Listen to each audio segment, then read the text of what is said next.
Kia ora, good morning. So I've been up for a while. I've even been down to the shops. Um, I've had my breakfast. I've brushed my teeth. I'm dressed. So I've been up for a while. But I didn't do this recording when I first woke up because it's taken me that long to figure out what the dream meant. I couldn't figure it out. And then I figured it out. So now I've hit record. Um, it's become apparent to me that my dreams have started pointing out the order in which I'm to do things once I get to America. And there's a movie that I worked on the script for last year and maybe even a little bit of the year before, but I know last year. And I put it down and I walked away because obviously I've got a lot going on at the moment. I'm fighting for justice. So I'm fighting to protect everyone. And so, I start these projects and then I have to put them down because something else comes up. But they're all seeds that I planted in the past. And if you know my Mayan temple dream, when I was in the desert alone, and I got to the temple, I was told to look back at all the seeds that I dropped because they were becoming fruitful. Well, the movie Unorthodox is a seed that I planted that I left to sit and ferment to see what it would grow into. And now, this dream that I had this morning has kind of woken me up and told me it's time to revisit the script because it was incomplete. So I need to give you a little backstory. I wrote the Quantum Menace, A Battle of Two Worlds, thinking that would be it. Right, that was my comic book, and that would build on that comic book. But then, when I needed to come up with an action movie story thing, because my sons and I had set the challenge to do a movie of every kind of genre. And the time that I wasn't talking to my boys, I just kept plodding along doing what I was doing. Um, I was just having to do it without them. And it's because my son and I were talking the other day about horror movies and how he wasn't that impressed with Friday the 13th, the original. He preferred Texas Chainsaw Massacre because it was more intense, it seemed more believable. And I was saying, well, you're going to love when I make our slasher movie, Mother Knows Best. And so we were talking about that, and that's probably why I had this dream. But I went to my nephew, who's like one of my best friends in the whole world, and I said to him, "I need to do an action movie.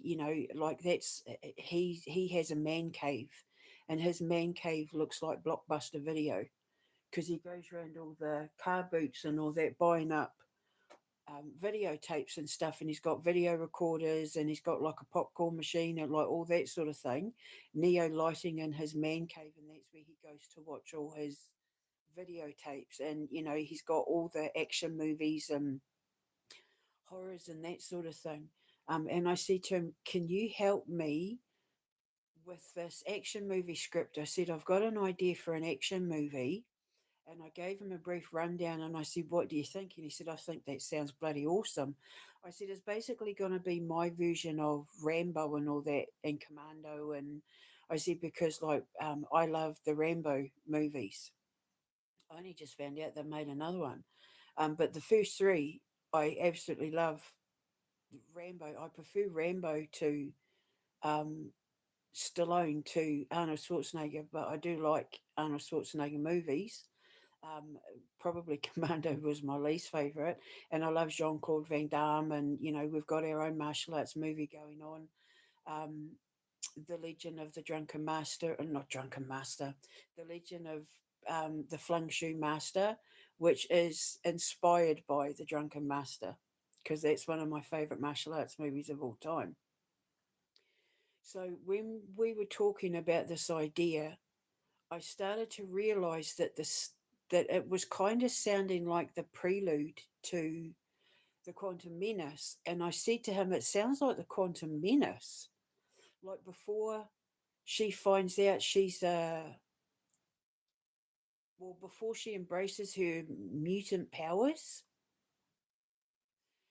But I said to him, the only way this movie's going to work is if I change the Quantum Menace from being Olivia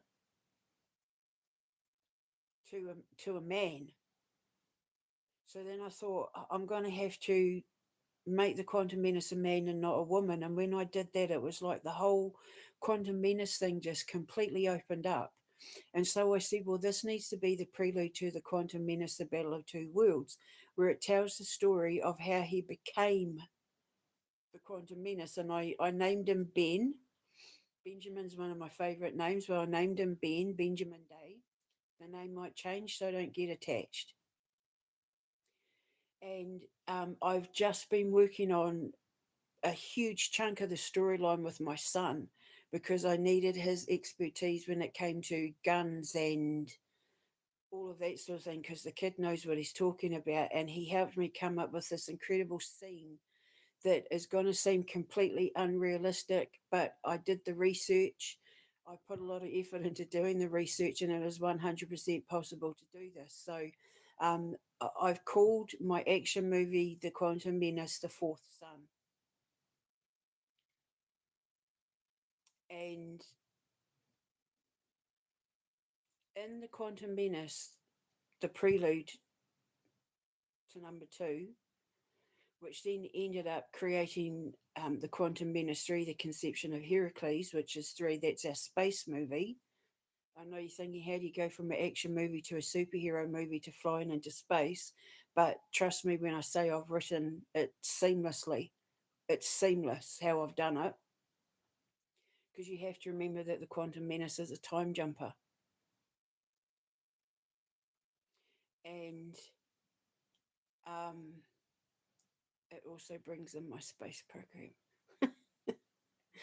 Because a lot of the stuff I write is obviously based in real life or influenced by real people or real events or real mythologies. And it's not too often that I have to create something that isn't already out there because it helps draw the viewer in.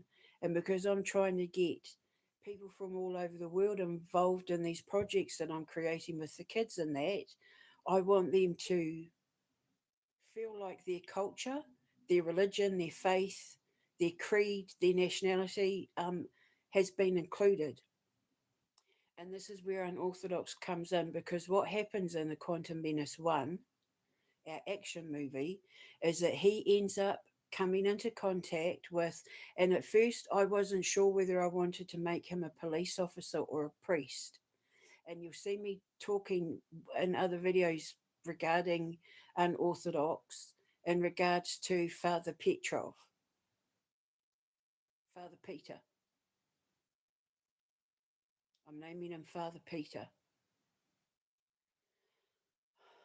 And he comes into contact with Father Petrov, and he does this thing um, in the Quantum Menace 1, but it creates a spin off in regards to because Father Peter helps Ben um, complete his mission that unlocks the truth of who he really is and who these mutants and the Quantum Menace Mutant Legion really are, right?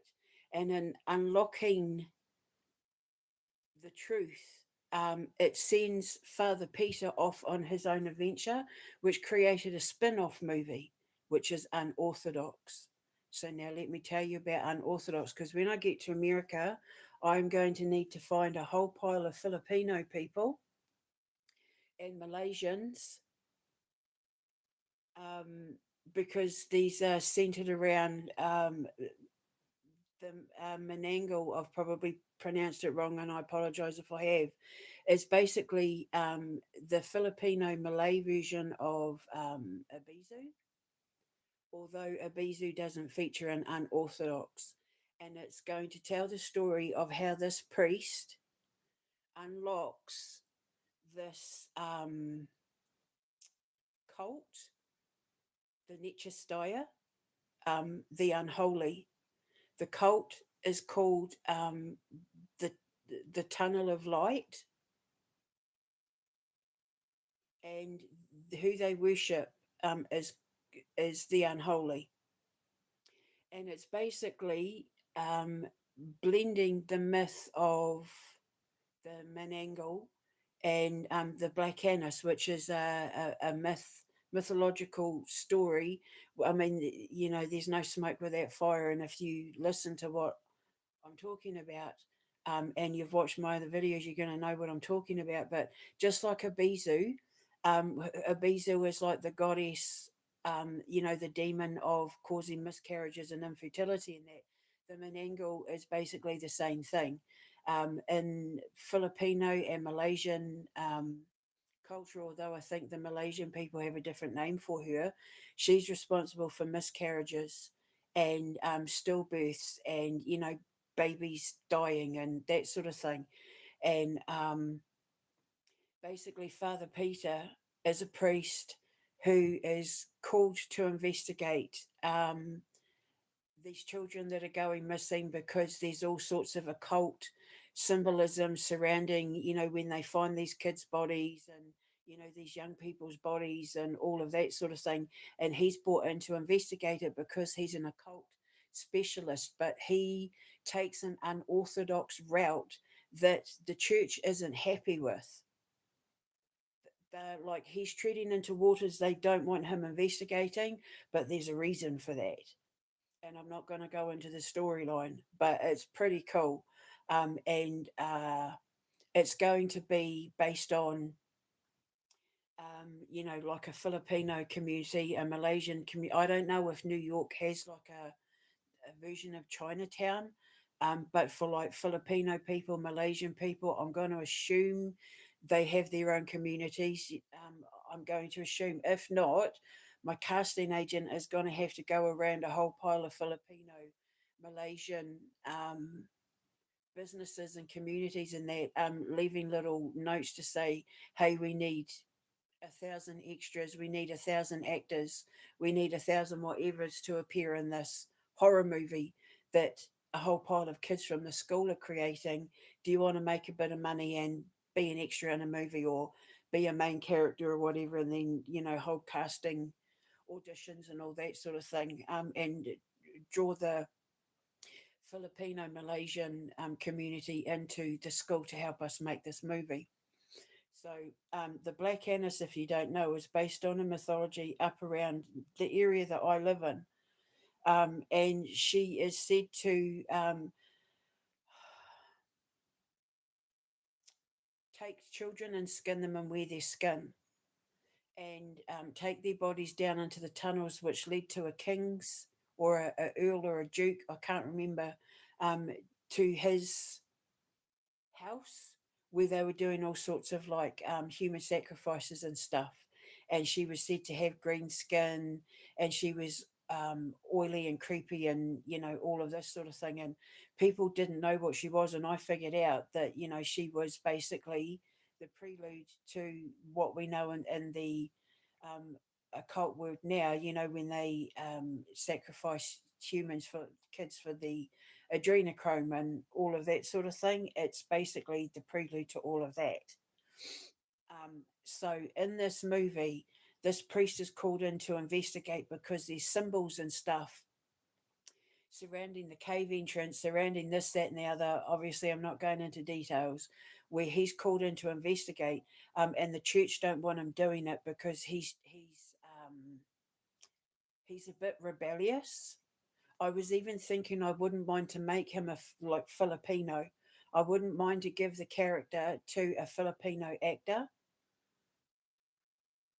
that we can pluck off the street somewhere and make him a priest because, you know, Filipino people are very religious, Catholics and all of that. So I was thinking of making him a Filipino priest and, you know, him recognizing the signs and symbols. But in the movie, I've combined the Black Annis and the Menangle and called him the man, called the beast the Manini.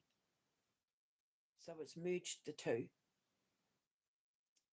And in the movie, what happens is, and I actually mention it briefly in Lucian's Dragon, there's a scene, there's a chapter in Lucian's Dragon where the harpies, the Harridan, come on their broomsticks and attack Lucian to wipe his memory and take his map from him. So they are briefly mentioned in this, but basically what happens is people go to make offerings.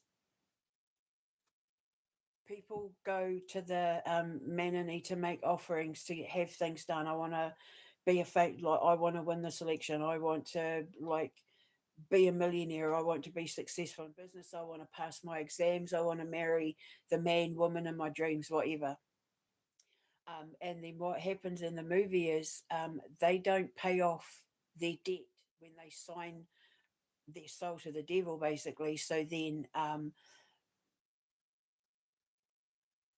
the Netchistire or the unholy then sends people to collect, send the witches basically to collect the debt. And basically, my dream was that, and it took me ages to figure it out. I dreamt that I was sitting in an orphanage in the Philippines, and this little girl was there, and she was upset with me because I had gone away for too long, and she was packing a strop. She was hurt that I'd gone away, and I said I'd be back in a minute, and I was gone for days, and she didn't know where I was, and blah blah blah. But I was trying to say to you, I was going to get my sister because I had my sister beside me, and I was saying, "This is my sister." I had to go and get my sister, and I was saying to you, come and have a cuddle and blah blah blah. And then I was in Malaysia in in an orphan, in an orphanage, where this boy was making puzzle pieces out of mud clay, and all the kids were going down the road to play, and he had to put his puzzle pieces away and put his jandals on, what you call flip flops or thongs, to catch up with the kids. And then I had a, and then in the dream, it was all one dream. I don't know what I said, and then I had another dream, and then I was with this couple. They were an Italian couple, and they were apologizing to me for being late, but the husband had some family emergency, and they were just glad that they'd made it in time because I was helping them adopt this baby that had just been born, but the baby was sick and dying. The baby was dying in the arms, and they were crying and they were upset and saying that at least she's not going to die by herself. And even though the adoption wasn't going to go through, and that, like, they were there for her, and it was all very emotional. And then I woke up and I'm thinking, why the hell am I dreaming about orphanages and kids without families and, all of this sort of thing?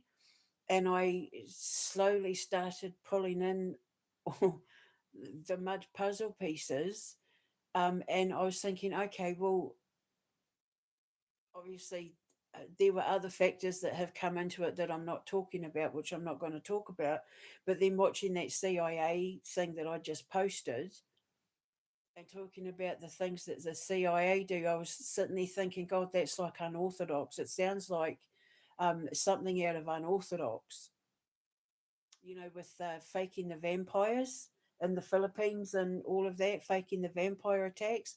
And I was thinking, this is all the stuff that I talk about, and it got my train of thought on unorthodox. And then I started realizing I haven't finished writing the script. I haven't, given it, like there were still things that needed to be pruned and trimmed and added and stuff to unorthodox. I'm thinking, okay, so obviously Unorthodox needs to be one of the movies that we make pretty quickly, because it looks like I'm being told, when you get to New York, do everything in this order. And that's what I'm doing. So now with Unorthodox coming up, And then I thought, oh, the orphanages, because orphanages appear in Unorthodox, because obviously with the Menangle, um, they take the babies from mothers, they take the mothers from babies. The Menangle does. She comes in the night and she, takes the babies from the mother's womb, or, after they're born during childbirth and all that, or she takes the mothers. And so I was like, okay, so that's what the dream was. I need to finish this movie because it's a movie need to make. It's one of the horrors. I'm pretty sure I can make a couple of horror movies a year. If I only have one school, I'm pretty sure I can make a couple of horror movies a year. And I'm being told when you make the first sign, make unorthodox as well. And then when I do the Quantum Menace one, I was thinking of doing my superhero movie first and then doing the prelude. People who follow myself will go, "Hey, that's how that's who Father Peter is. He's from. That's how. That's People will go, oh, that's Father Peter from." Because all my movies are connected. I call it the honeycomb effect.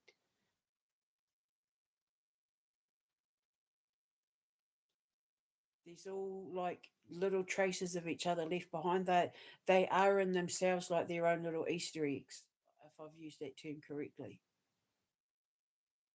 And unorthodox is my supernatural horror.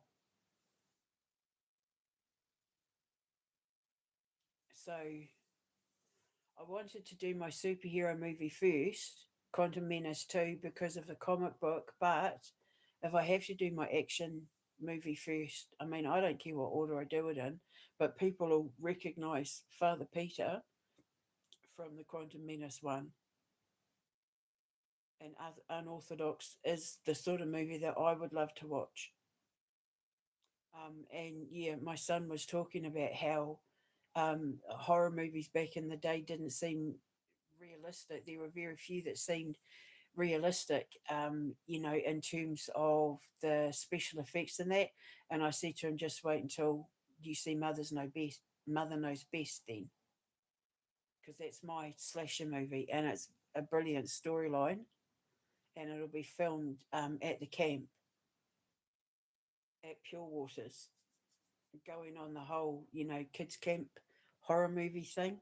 And because The Burning is one of my favourite horrors in the whole world, I'd look at the graphics now and think, oh my God, but back in the day it was.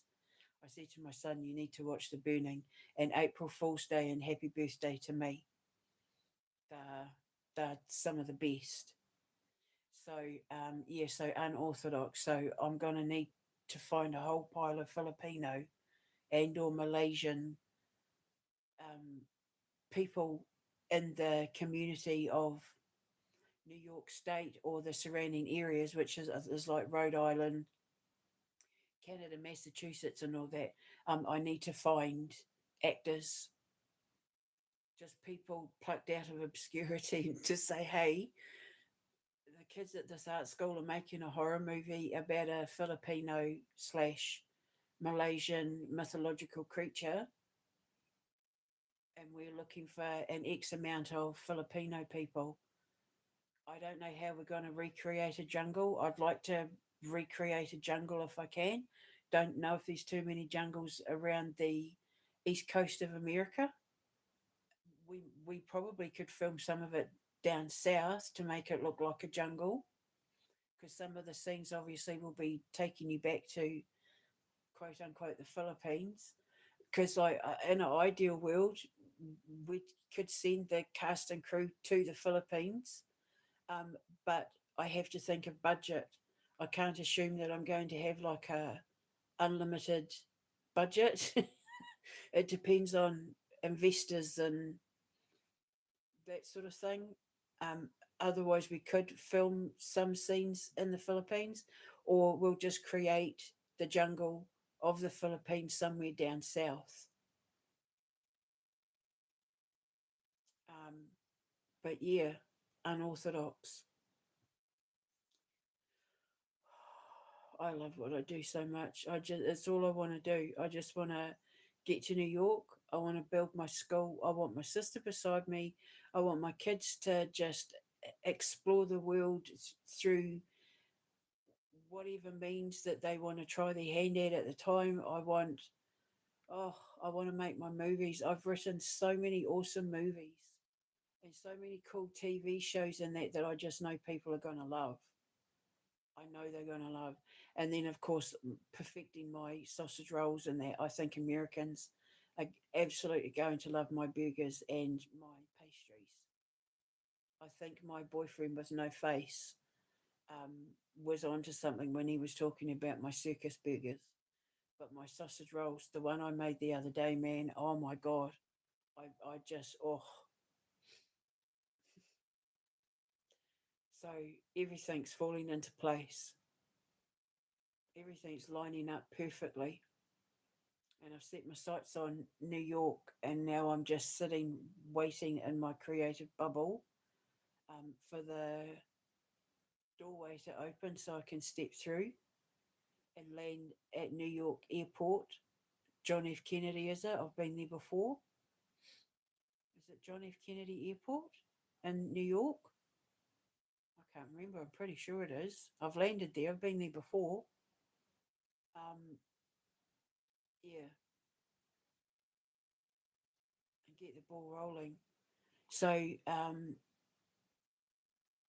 because I want all hands on deck, because we're inevitably going to get kids from countries like the Philippines and Malaysia and that over to the school. I want everyone involved. I want to get everyone involved. I've even got like a little side project involving the Hmong of China because my friend Pua, who's Ven Pai in the Quantum Menace, and whose son Chase is a character. He's one of the superheroes called the Chaser. He runs so fast he rewinds time. Um, yeah, I've got like a whole thing. I'm trying to incorporate it. Everyone, like the White Buffalo Calf woman, bringing the four corners of the globe together, getting everyone, Asians, whites, blacks, indigenous, get us all working together for the children. And I don't want famous people. I don't want famous people acting in any of my stuff. I want normal, average, everyday people who chances are one of their own kids might even be at my school or a relative or a neighbor or and they want to be a part of it because they understand that this is all to give the kids at the school work to do.